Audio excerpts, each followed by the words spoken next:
I've been having the strangest dreams. Rachel, dreams are not reliable analytical material. That's so 20th century.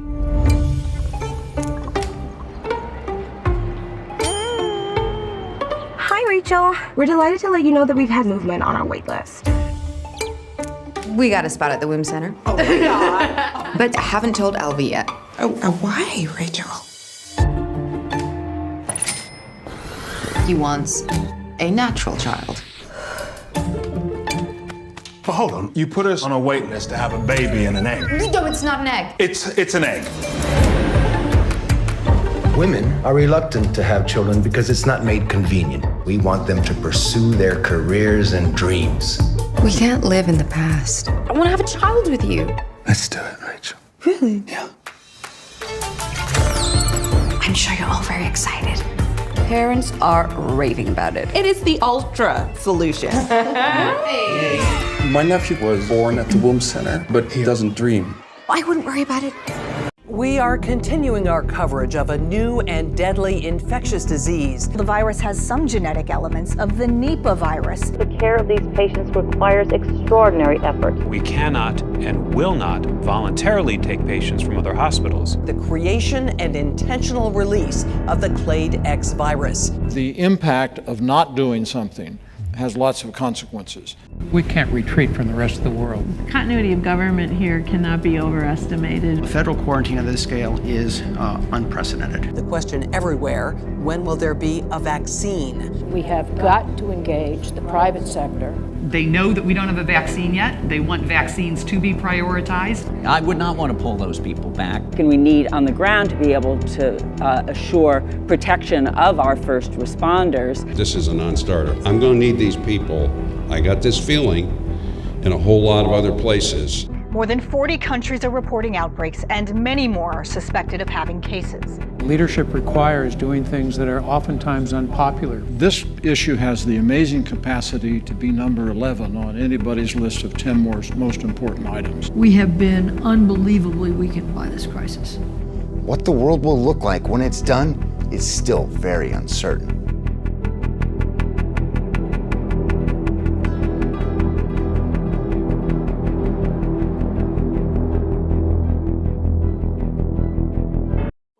Be the last pandemic that we face. You know, pandemics can come from natural causes, which is largely coming across from other species. You know, a flu, for example, is still a very big risk. And so we'll have to invest in making sure that we catch the disease sooner and that we have platforms to make diagnostics, therapeutics, and vaccines very quickly. Very little was invested, even though there were these calls by a lot of people, including our foundation. One group that was funded, the Coalition for Epidemic Preparedness Innovation, CEPI, we, Wellcome Trust, Norway, UK, Japan were the initial funders, and that is helping out here. So we're better off than if that hadn't happened. But, you know, people trust government to think through these eventual bad things. This was a failure to get ready, and the cost would have been tiny compared to, say, what we spend on being ready for war. We didn't actually do the simulation to think about, okay, what about nursing homes? What about getting factories ready? What about the testing regime? You know, in fact, the testing could have been ramped up very quickly, and a few countries that have almost avoided the epidemic entirely, like Taiwan, New Zealand, Australia, you know, they took their experience and actually prepared, and so they moved a lot faster. So we, you know, we'll have to prepare for the next one. That, you know, I'd say is will get attention this time. Will get attention this time.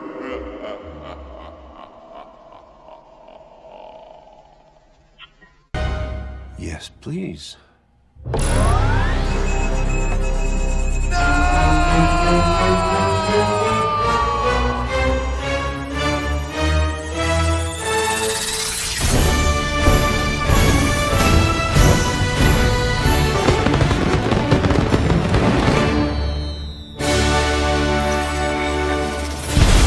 Hey guys, TMF. So factor number 1, predictive programming. Now, of course, the groundwork and foundation we go off of is 9/11 pre-programming. And we know that based on that, we know they utilize subconscious sorcery and witchcraft, subconscious manipulation. And we know this, that they do this via the media. This is no longer debatable. As a matter of fact, you can wake up a lot of people with viewing all the 9/11 pre-programming. It's a great way to wake people up. And actually, the compilation you're looking at here is probably the best up-to-date compilation of all the 9/11 pre-programming references. So we know they do this. And we can only logically assume they will do this, especially with their large-scale, world-changing false flag events. And so, of course, we've been speculating for years their next world-changing event will be much bigger than 9/11. Then we can only assume that the pre-programming will be going back decades and decades and decades, just like 9/11. So it would have to rival, at the very least, 9/11 or surpass it. So it's just a matter. So make no mistake about it. If they work on this philosophy, okay, if they do this, then that means they will have programmed their next event in the media already. It's already out there staring at us right in our faces in the media. It's just a matter of identifying it consciously. And it seems like we did with this. If it's not, then it's still out there in the media. So that's the question. So again, the coding cannot go back just 1 year, 2 years, 5 years. Gotta go back decades and decades and decades, just like 9/11.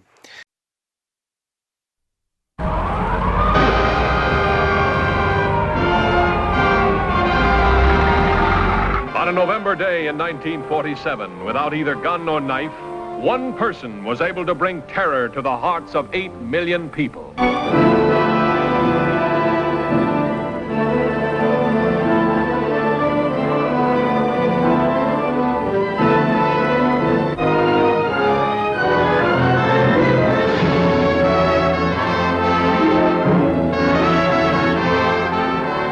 What was she doing in Cuba? Smuggling diamonds into the States. No quarantine restrictions between Cuba and the continental United States.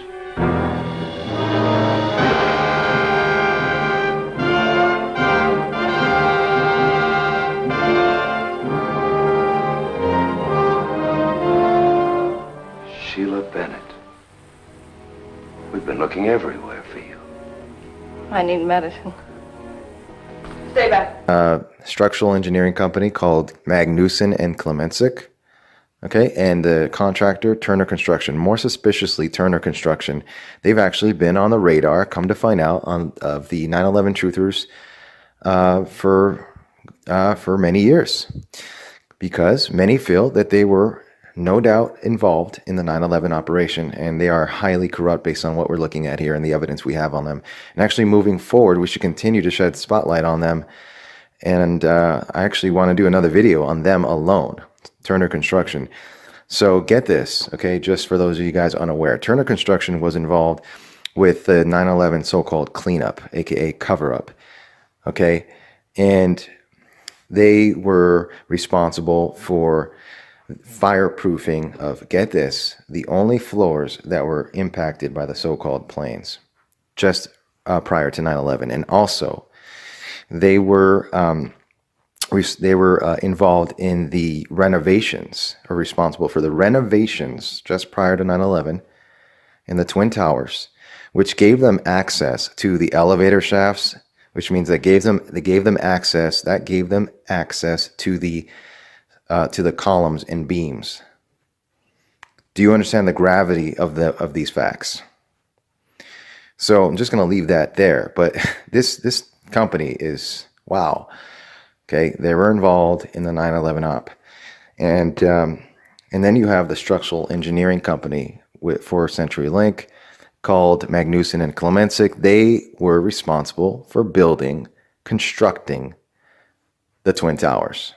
The structural steel actually was constructed by this company. So right there, that elevates this investigation to the next level. It even brings all the skeptics coming on board and grabbing their attention, and justifiably so. Everyone's ears and brows were perked, and like I said, took this investigation to the next level. So if you have those connections coupled with the pre-programming references, that is huge. So that brings us to factor number 3. So factor number 3 boils down to a philosophical question. And some of you guys may be unaware, but 5 or so years ago, I put out a video. Some of you guys back then, around back then that are still here, may remember this video called 9/11 Pre-Programming Reveals the Biggest False Flag in Human History. And in that video, I lay out, how they do it, why they do it, and lay out and present some of the top references. And towards the end of the video, I say, hey, if we consciously identify this, we can actually probably negate the spell and render it powerless. And, because we're consciously identifying it. So what if we apply this to wide scale and we actually consciously identify this and insert it into the public consciousness, and hundreds of thousands of people view it? Would it not be possible to negate this spell on a large scale, for their potential false flag event based on this pre-programming spell? If we break the spell on a much larger scale, where at least hundreds of thousands of people know about it, and when we put it out there, is it not possible to potentially prevent or delay the event? Are we powerless? So this is just a question of if your approach, your philosophical approach, do you think we're powerless? I don't think we're powerless. I think we've prevented or stopped PSYOPs in the past.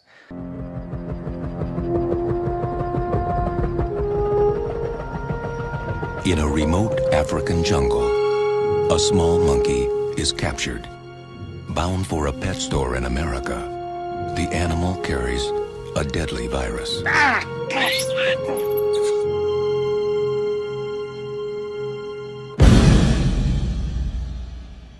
I know that some of us have doubts about what we're about to do. We'd be less than human if we didn't. But the fate of the nation, perhaps the world, is in our hands. We dare not refuse this burden.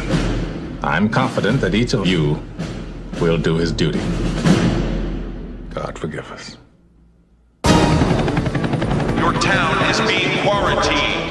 We got 19 dead. We got 100 more infected. It's spreading like a brush fire. What are you talking about? If one of them's got it, then 10 of them have got it now. And if one of them gets out of Cedar Creek, we have a very interesting problem. If that bug gets out of there, 260 million Americans will be dead or dying. I'm leaving with the team in an hour. From the heart of a small California town. Damn it, Sam, I want to save these people same as you. To the inner circle of power in Washington. The most optimistic projection for the spread of the virus is this: 24 hours, 36 hours, 48 hours. The greatest medical crisis of all time. We can't stop it. Begins. Try to remain calm. Many people are dying and are going to continue to die unless we find this monkey. There will be panic the likes of which we have never seen. There you are! Attention, Portland residents, citizens of San. I think if we do it on a large scale where hundreds of thousands of people know about it beforehand, it does have an effect. Now, this is what I've always believed. Again, this video was 5 or so years ago, so I'm just not coming out and saying it just right now and coming out and saying it. This is what I've always believed. Okay, so would it not justify putting the word out there about it? Just putting it out there, just in case. And, who knows, right? And what if it is possible? Then we just want to sit quiet because we're worried about some people calling us tinfoil, even though they call us tinfoil for every other reason, and that ship has sailed already? Like, come on. Okay, and so imagine with the suspicious connections, the Turner constructions and and that coupled with the pre-programming references. Imagine if we went back before 9/11 and And we pointed out the Larry Silversteins and the insurance policies and the Jeb Bush on the board of directors of Securicom, Stratasec, security for the World Trade Center towers, the renovations, everything else, right? All those suspicious goings on and coincidences prior to the event. We pointed that out, and along with the references, Neo's passport matrix, Simpsons 9 and the towers, and the rest of it. How would that have played out? Think about it. How would that have played out if at least hundreds of thousands of people knew about it beforehand? That's something to think about, I think. Okay, so in my mind, because of these factors, and because of the possibility, I think it's completely justified in putting the word out in this way. In this video, I want to run through the timeline of the full Division story, up until the point that the Black Tusk launched their full invasion of the US Capitol. I've noted some confusion in regards to the story, so I'm going to use this opportunity to round up the story as sort of a recap piece, but also to show how the Division 1, set in New York City, crosses over with the Division 2, Washington, D.C.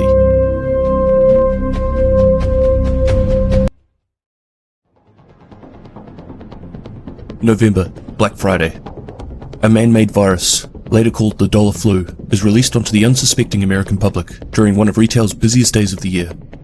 Based on the original smallpox virus, it was coated onto banknotes by its creator, Dr. Gordon Amherst, and distributed in Abel's department store, where it quickly spread from person to person through the exchange of money. While the virus was still in its incubation period, it continued to quickly infect shoppers and tourists across New York City, before the first symptoms of the virus could be seen. December 1st, symptoms of the dollar flu begin to emerge. Medical facilities are quickly overwhelmed by the number of cases. The federal government's Disease Control Division and other federal authorities stepped in and quickly declared a state of emergency. Unfortunately, it was too late. The virus had spread too fast, and the option of containment seemed impossible. The National Guard was called in, and the whole of New York City was put on lockdown. December 6th, President Lawrence Waller orders a lockdown of New York City. The US military was called in to seal off any means of exiting the city. Sarah begins mass vaccinations, focusing on the first responders and health workers, before moving on to the public via clinics, workspaces, and large parking lots. This created a feeling of relief in the city. Stores began to reopen, and people were allowed back onto the streets under a curfew. Throughout the city, Sarah set up field clinics and distributed supplies and medications. Sarah also set up a mass treatment facility for advanced smallpox cases, which was located in a sealed-off section in the middle of Manhattan. Medical personnel started to round up infected citizens and bus them to the treatment facility. Construction of a reinforced perimeter wall also began. Days later, the feeling of relief turns to horror, as medical staff find the existing smallpox vaccine has no effect on this new strain of the virus. On top of this, the relaxed attitude towards public activity and curfews allowed the disease to spread further and faster than before. Shortly after, the first wave of deaths sweep across the city. December 11th. The World Health Organization officially declared the outbreak a pandemic. The president invoked martial law nationwide. In New York, food and supplies begin to run low, meaning the black market started popping up in large numbers and smuggling activity increased. Fear and anarchy starts to spread, and looters readily break curfews and begin threatening local hospitals and businesses. Many people try and leave the city. Unfortunately, with the government troops enforcing the quarantine lines, escape was now impossible. Heavily outnumbered, security teams begin to withdraw from some of the more dangerous neighborhoods due to the increasing violence and mob activity. Around this time, the decision was made for the police and military to join together and form the Joint Task Force. Meanwhile, the global pandemic had reached Washington, D.C. Residents, aware of what was happening in New York, panic and mass civil anarchy spreads across the city. Due to this, public services break down within 72 hours. December 15th. In an attempt to control the spread of the disease, authorities designated new containment areas in Manhattan, and makeshift barriers were erected by local engineers. Treatment facilities located in the center of Manhattan had become more and more dangerous. Mob activity was at an all-time high, violent escape attempts regularly occurred, and barbaric activity in the city was only getting worse. As the JTF continued to suffer heavy losses, they had no alternative but to leave large sections of the city unpatrolled. In Washington, D.C., the US Capitol Police and Metro Police locked down the entire District of Columbia, and National Guard units are summoned to provide extra protection for federal workers and government officials. December 18th.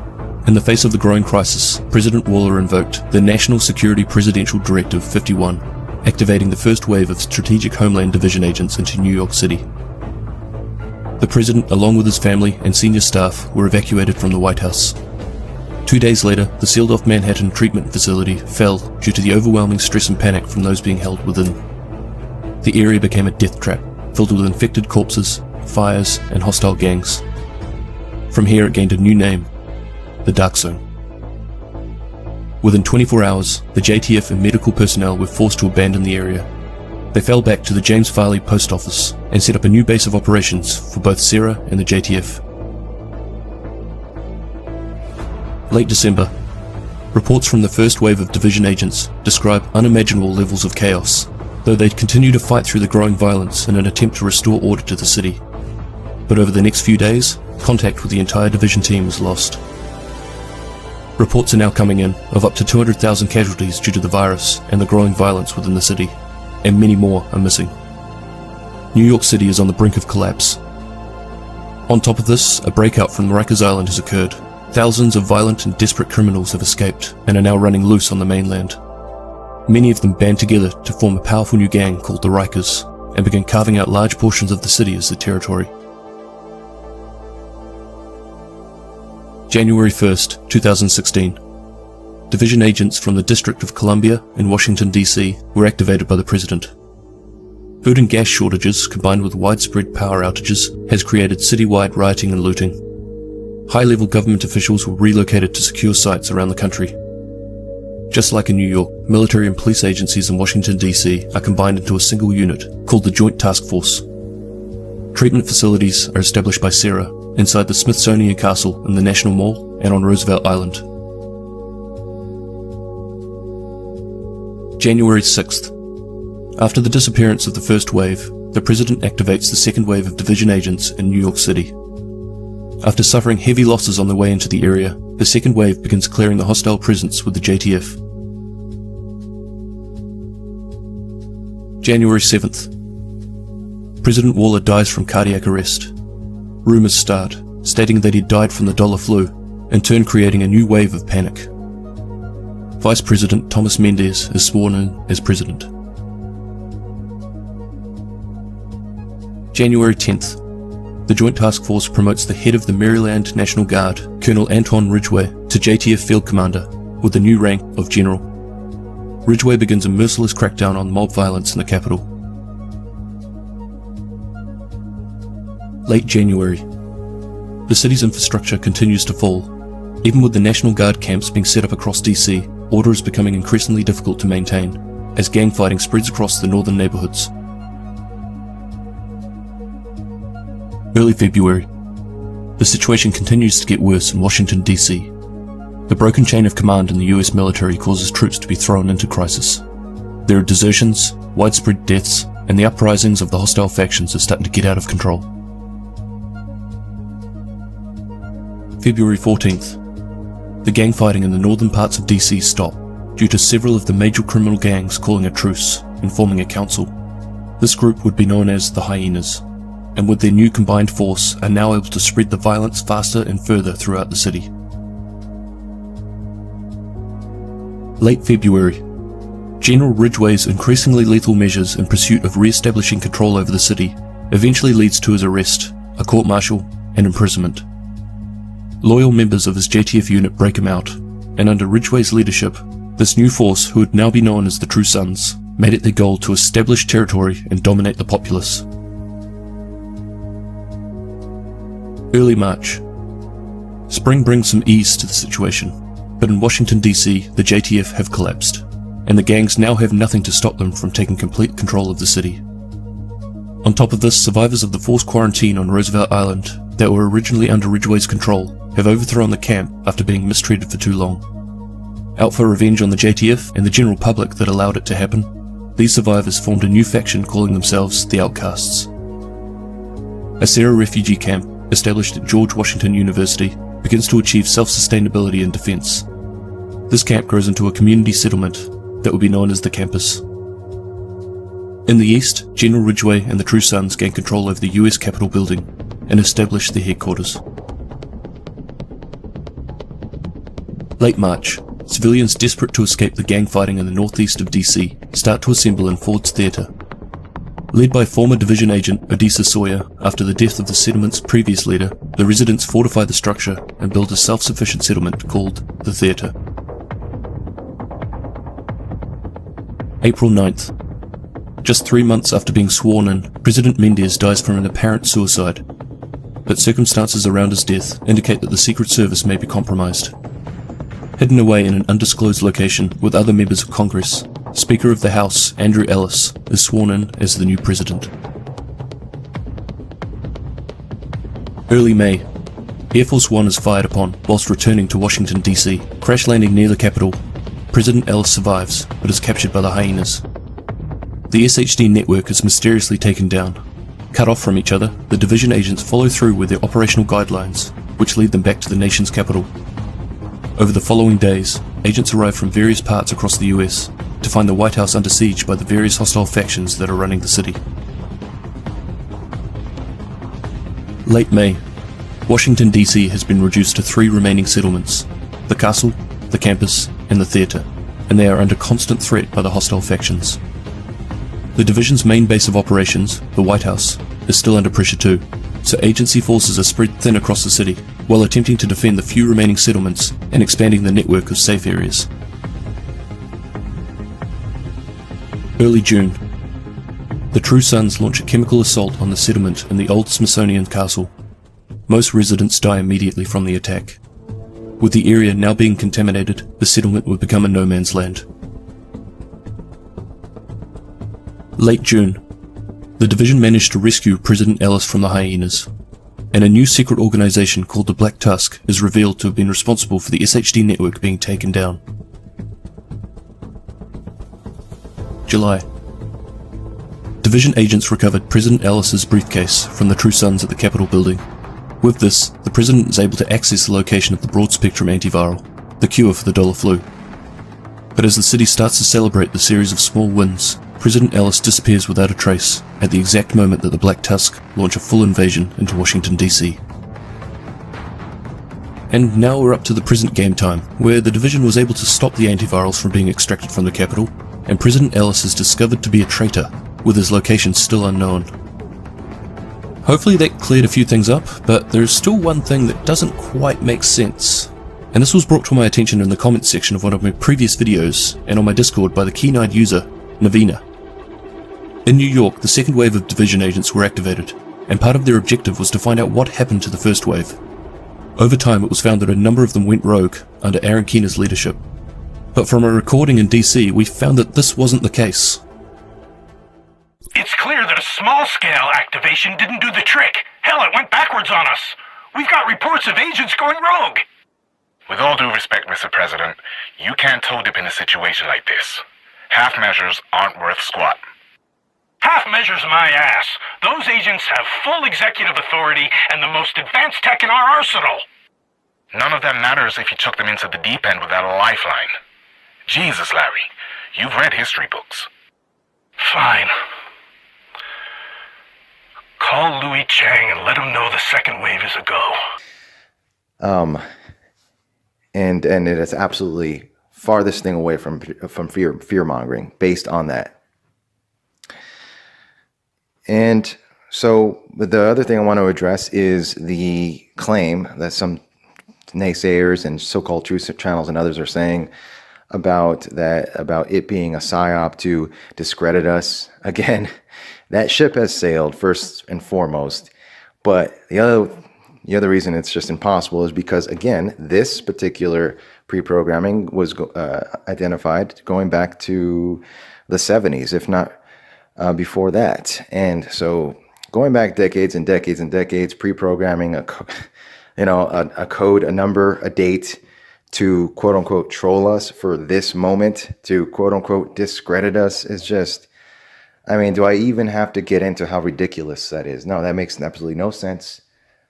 And so that's just wanted to address that. That's not what happened here.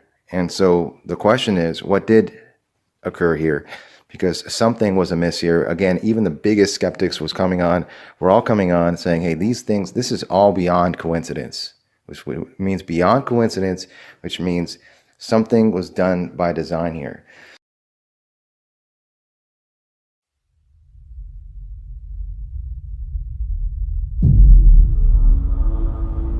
Welcome to London.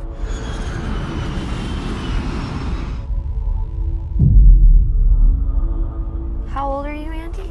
12. I think that makes you the youngest person in the entire country.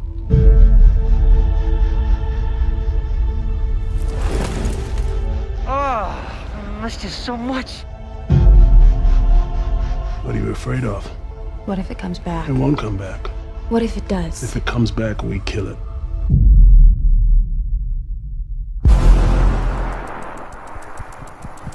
If you come into direct contact with the infected. What happened, Dad? It's Mom.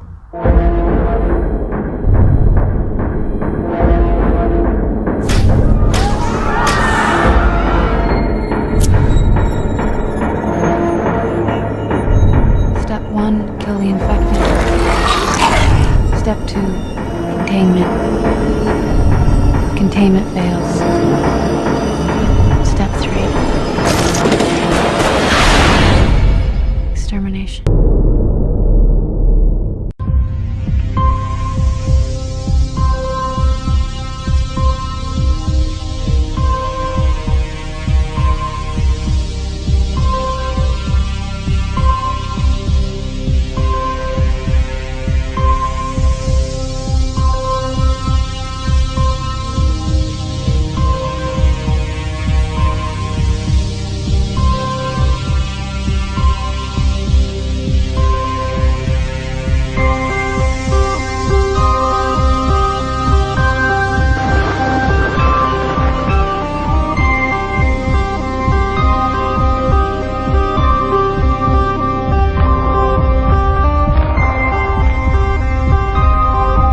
It's been summoned from its fortress home to Her Majesty's throne room. Encrusted with 440 precious and semi-precious stones, and with a frame of solid gold, it weighs 5 pounds. But is it still as heavy? Yes, it is. Yes, it weighs a ton. Some analysts are saying this is the biggest market disruptor. The coronavirus is the biggest market disruptor we have seen in recent years. That's right. We are off the opening lows, nonetheless, right now on pace for the worst day since last August, when trade fears really hit this market. The massive stock market plunge, this outbreak is beginning to have a real impact on the economy here and around the world. The Dow is now down nearly 900 points. That is just over the course of the last 34 minutes since we have been on the air. The global sell-off is what's really contributing to the momentum here on the downside. Among the worst performers today, obviously over in Italy, where they saw a big spike in the numbers, and as well in South Korea. Those are two of the biggest outbreaks outside of China. Stock market, and you were warned it was going to be a rough opening on Wall Street this morning. Stocks actually around the globe have been really taking a hit. The U.S. stock market futures takes a dive over fears of a spike over the global threat of the coronavirus.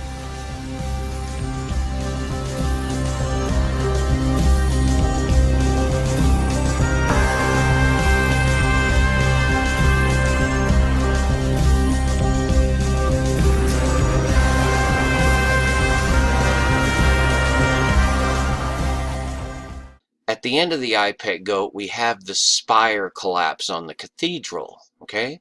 We had the spire collapse last year at Notre Dame on the 15th of April.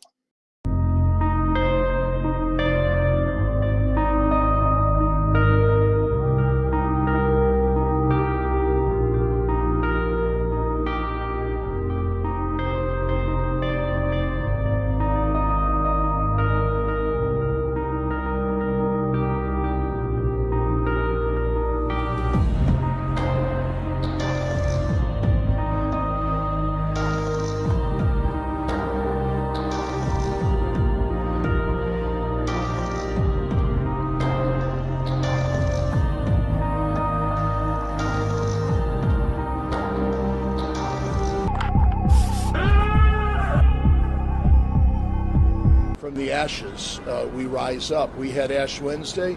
We want to rise up with Jesus at Easter. And I believe that there'll be some rising from this dying.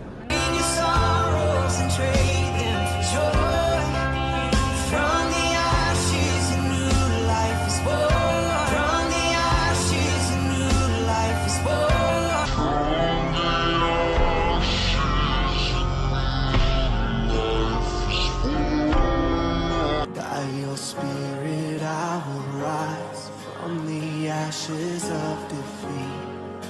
Rise from the ashes.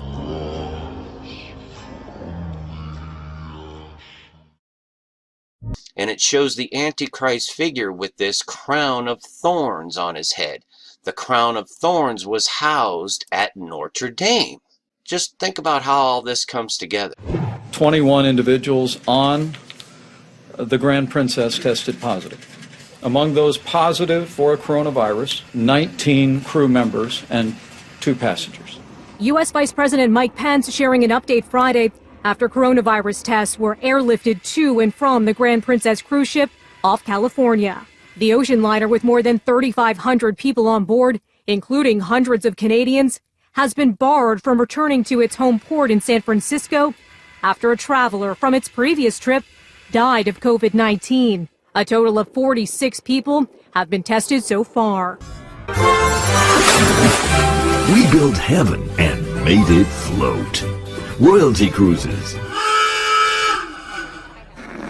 This is General William Sullivan with an emergency message. I'm speaking to you from a CDC clean zone. Outbreak of the deadly Pandora virus is spreading rapidly. Unprecedented threat requires a worldwide quarantine. All ships must remain at sea until further. Humanity must endure. A virus? We're stuck on the ship! What should we do? They're buying it. They're buying it. Chillingly plausible indeed, Joe Morgenstern of the Wall Street Journal. The Wall Street Journal. Wall Street Journal. Wait till you see some of this stuff about Tom Cotton. Thomas Bryant Cotton, the senator from Arkansas, who says we need a Manhattan Project level effort in vaccines to battle this coronavirus. As a defensive measure, to say again, it is essential that we shut down all commercial air travel immediately between the United States and China. As an offensive measure, because that probably won't stop it entirely, and because if it becomes a global pandemic, we have to deal with countries with very limited capabilities here. We need a Manhattan Project level effort to work with our best research scientists and laboratories in this country to develop a vaccine as quickly as possible. And their level 4 biolab in Manhattan, Kansas. It just goes on, you guys. But the bottom line is, this stuff is upon us. And you need to be in Christ Jesus. Plain and simple. He is the victory. So put your trust and your faith in Him. You can't get around this stuff. The markets plunge. What did I tell you? 88 miles per hour! What's the meaning of this? You'll find out in 30 years!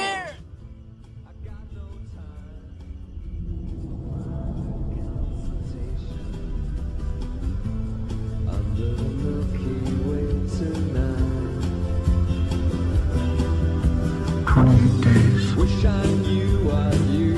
6 hours, 42 minutes, 12 seconds. That is when the world will end. But I want to be president of the United States to make sure that we never again do business.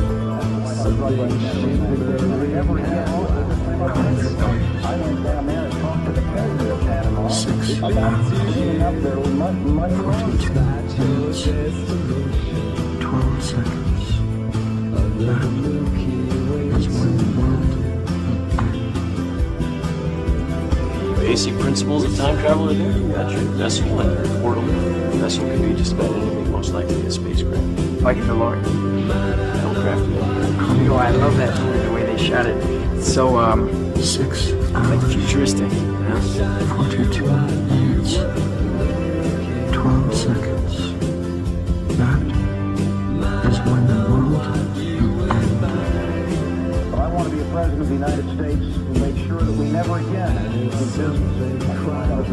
we never again I went down there and talked to the president of Panama about cleaning up the money laundering. It leads you here, despite your destination, under the Milky Way tonight.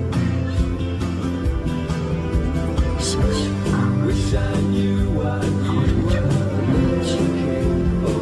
12 seconds. Might have known what you were finding. Wish I knew what. I love that movie, the way they shot it. It's so like futuristic. You know? Might have known what you were finding. And it's something quite peculiar. 6 hours. 42 minutes. Something shimmering 12 seconds. That's one world. It leads you here, despite your destination,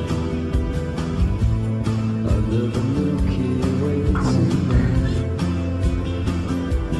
6 Basic principles of time travel are there. Vessel enter a portal.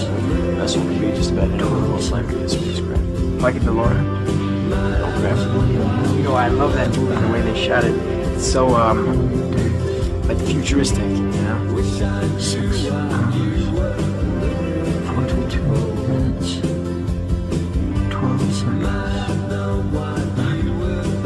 That's when the world will end. And it's something quite peculiar. 28 days. Something shimmering and 6 hours. 42 minutes. it leads you here, 12 seconds. despite your That destination, is when the world will end. Milky Way tonight. Wish I knew what you were looking for.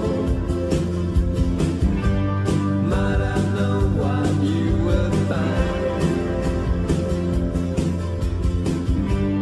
Wish I knew what you were looking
calculations are correct, when this baby hits 88 miles per hour, you're gonna see some serious shit.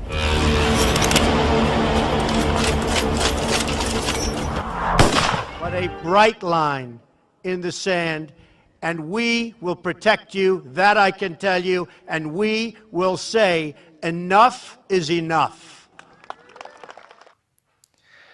All right, guys, and with that said, we're going to move past this. Our eyes continue to be open. Let's pay attention. We're paying attention to what's going on with the buildup to Iran, and of course, the propaganda dealing with Iran. And we know they still want World War III.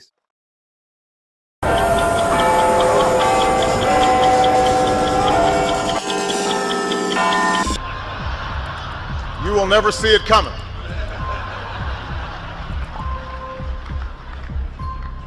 You think I'm joking? And fire came down from God out of heaven and devoured them. And the devil that deceived them was cast into the lake of fire and brimstone, where the beast and the false prophet are, and shall be tormented day and night forever and ever.